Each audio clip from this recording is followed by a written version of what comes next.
as the president of the Savannah State Student Body, I couldn't be more proud to now announce the next President of the United States of America, Vice President Kamala.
Oh, it's good to be back in Savannah. Good afternoon. Can we please hear for Caitlin and her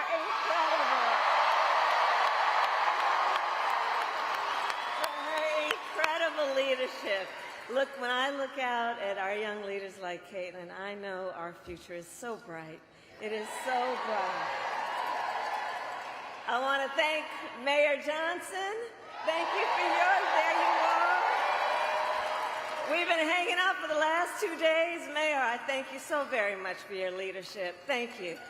Congresswoman Nikema Williams, the chair of the Democratic Party of Georgia, for your friendship and your sisterhood. And to all the leaders with us today, good afternoon, good afternoon, good afternoon. I also bring greetings from our president and a great friend of the state of Georgia, Joe Biden.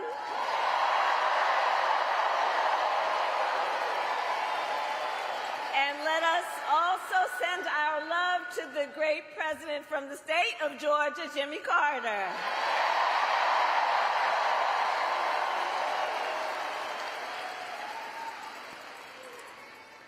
So, Georgia, I love you back. I love you back. And we have 68 days to go until this election. 68 days to go. And I think you all have spent your time here, sacrificing all your other obligations to be here together, us as one community, knowing we all have so much more in common than what separates us. And I thank you for taking that time. And listen, so we're here to speak truth. And one of the things that we know, this is going to be a tight race until the very end. Okay? So let's not pay too much attention to the polls, because we are running as the underdog. Okay? And we have some hard work ahead of us. But we like hard work. Hard work is good work. Hard work is good work. And with your help, we are going to win this November. We are going to win this November. Yes, we will. So look, Georgia, let me say, I'm no stranger to tough fights. Before I was elected vice president, before I was elected a United States senator, I was an elected attorney general, and before that, an elected district attorney. And before that, I was a courtroom prosecutor. So every day in the courtroom, I stood proudly before a judge and I spoke 5 words.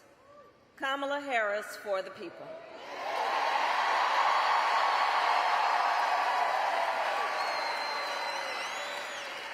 My entire career, I've only had one client, the people. I stood for women and children against predators who abused them. I took on the big banks and delivered $20 billion for middle-class families who faced foreclosure. I fought against cartels who traffic in guns, drugs, and human beings. And I stood up for veterans and students being scammed by big for-profit colleges, for workers who were being cheated out of the wages they were due, and for seniors facing elder abuse. And I will tell you, those fights were not easy. And neither were the elections that put me in those offices. But we never gave up, because the future is always worth fighting for. Always. And that is the fight we are in right now, a fight for America's future. We fight for a future with affordable child care, paid leave, and affordable health care.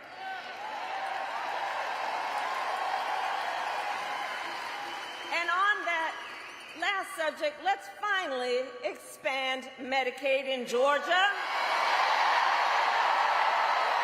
so people can take their child to a doctor or go to an emergency room without going into medical debt.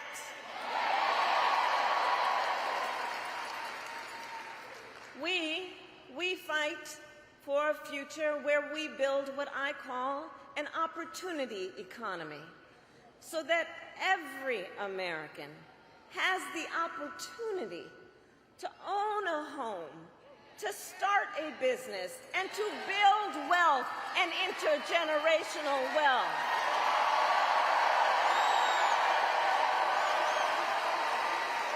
And a future where we lower the cost of living for America's families.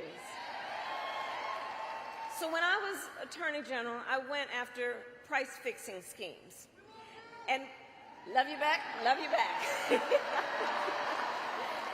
And I will tell you, when we get this done together, my friend, and when I am president, I will take on the bad actors who exploit a crisis to rip off consumers on everyday items.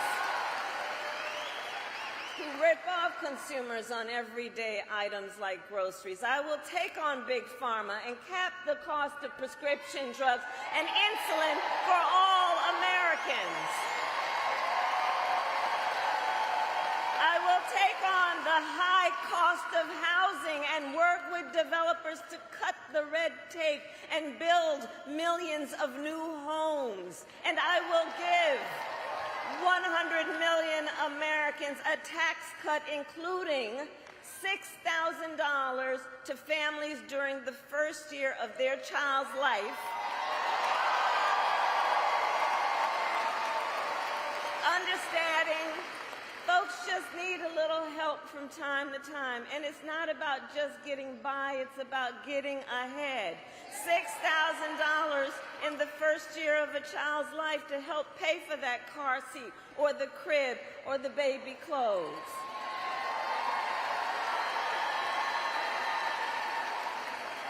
And unlike Donald Trump, I will always put the middle class and working class families first.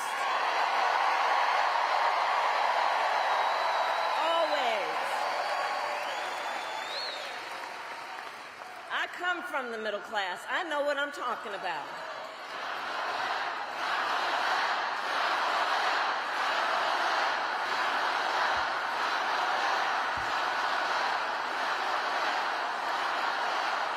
And Savannah, but we got some work to do, okay? We got some work to do, because we know Donald Trump has a very different plan. He has a very different plan. Just look at his Project 2025 agenda. Right. If he is elected, Donald Trump intends to give tax breaks to billionaires and big corporations. He intends to cut Social Security and Medicare. And he wants to impose what, in effect, is a national sales tax on everyday products and basic necessities. And it will cost, the economists will tell you, it will cost a typical American family nearly $4,000 a year. So, Georgia, on top of all of this, if Donald Trump wins in November, he intends to end the Affordable Care Act, to take us back to a time when insurance companies, we're not going back. We're not going. We are not. We're going forward. And the reason we know we can't go back, to your point, the reason we know we can't go back on the issue of the Affordable Care Act, remember what that was like before we had the Affordable Care Act? Remember when insurance companies had the power to deny people with pre-existing conditions? Remember what that was like? Children with asthma, breast cancer survivors, grandparents with diabetes. So yeah, we're not going back. We're not going back. And we will move forward.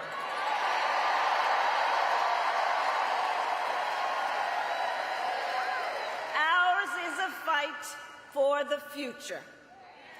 And it is a fight for freedom. Like the freedom of a woman to make decisions about her own body and not have her government tell her what to do.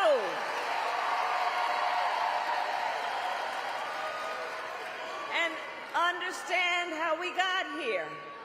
When he was president, Donald Trump handpicked 3 members of the United States Supreme Court with the intention that they would undo the protections of Roe v. Wade, and they did just as he intended. And now more than 20 states have a Trump abortion.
Trust women. Well, we trust women. And when Congress passes a bill to restore reproductive freedom as President of the United States, I will proudly sign it into law. Proudly.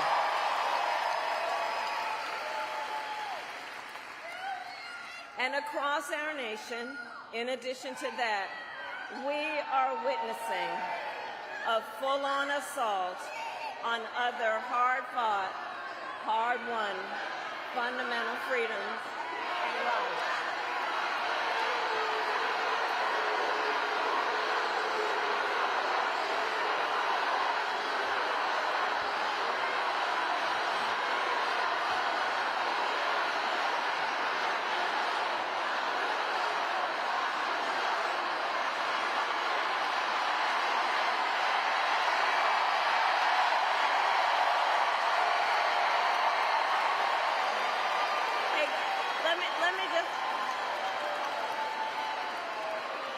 let me just say something.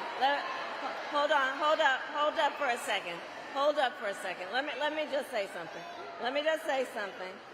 We are fighting for a democracy. Everyone has a right and should have their voices heard. I am speaking now, but on the subject, I will say this. The President and I are working around the clock. We've got to get a hostage deal done and get a ceasefire done now.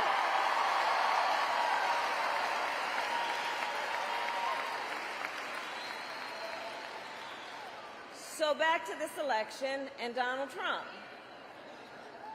So in addition to the fight on the fundamental freedom to make decisions about one's own body, I have been traveling our country, and the people of Georgia know what I know. There is a full-on assault on hard-fought, hard-won freedoms and rights, including the freedom to vote, the freedom to be safe from gun violence,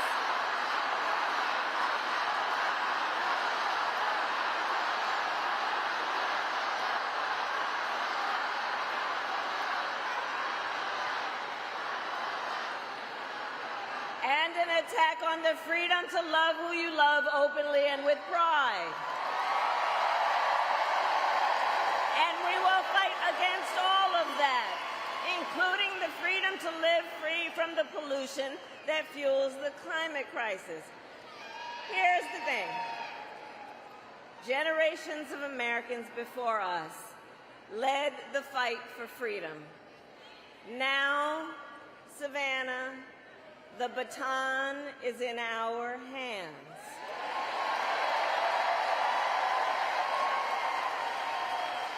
So we who believe in the sacred freedom to vote will finally pass the John Lewis Voting Rights Advancement Act and the Freedom to Vote Act.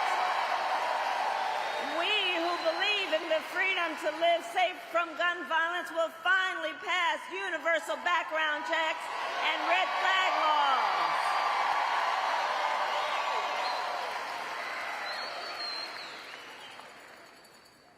So much is on the line in this election.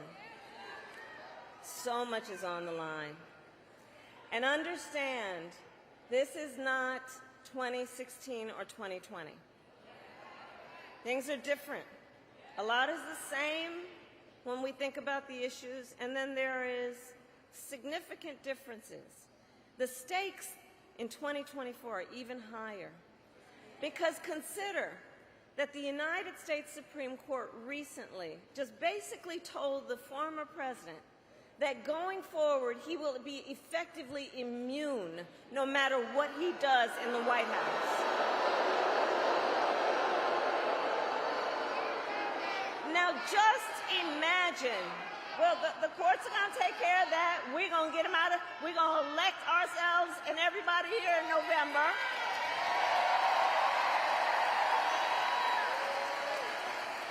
But I mention the Supreme Court ruling because understand what this means. Just imagine, before there was at least the threat of consequence, understand what it now means, and imagine Donald Trump with no guardrails. Imagine what that means when you consider he has openly vowed that if reelected on day one, he will be a dictator. That he would end the independence of the Department of Justice so he could have unchecked power and seek vengeance against people who disagree with him. He even called for termination of the United States Supreme, the supreme land of our nation, the United States Constitution. Think about what that means, and let us be very clear. Someone who suggests we should terminate the Constitution of the United States should never again stand behind the seal of the President of the United States of America.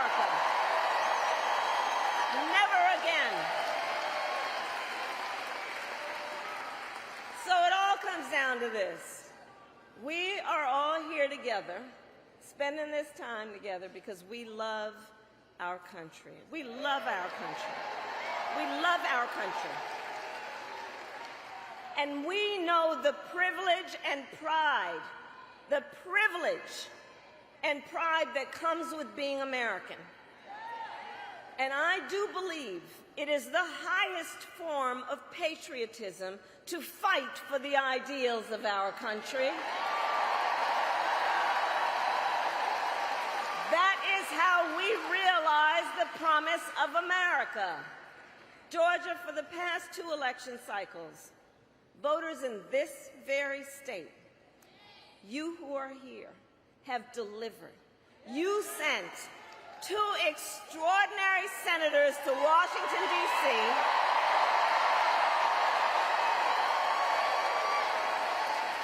You sent President Biden and me to the White House. You showed up, you knocked on doors, you registered folks to vote, and you made it happen. You did that. You did that. And so now we are asking you to do it again. Let's do it again. Let's do it again. So, Savannah, are you ready to make your voices heard? Do we believe in freedom? Do we believe in opportunity?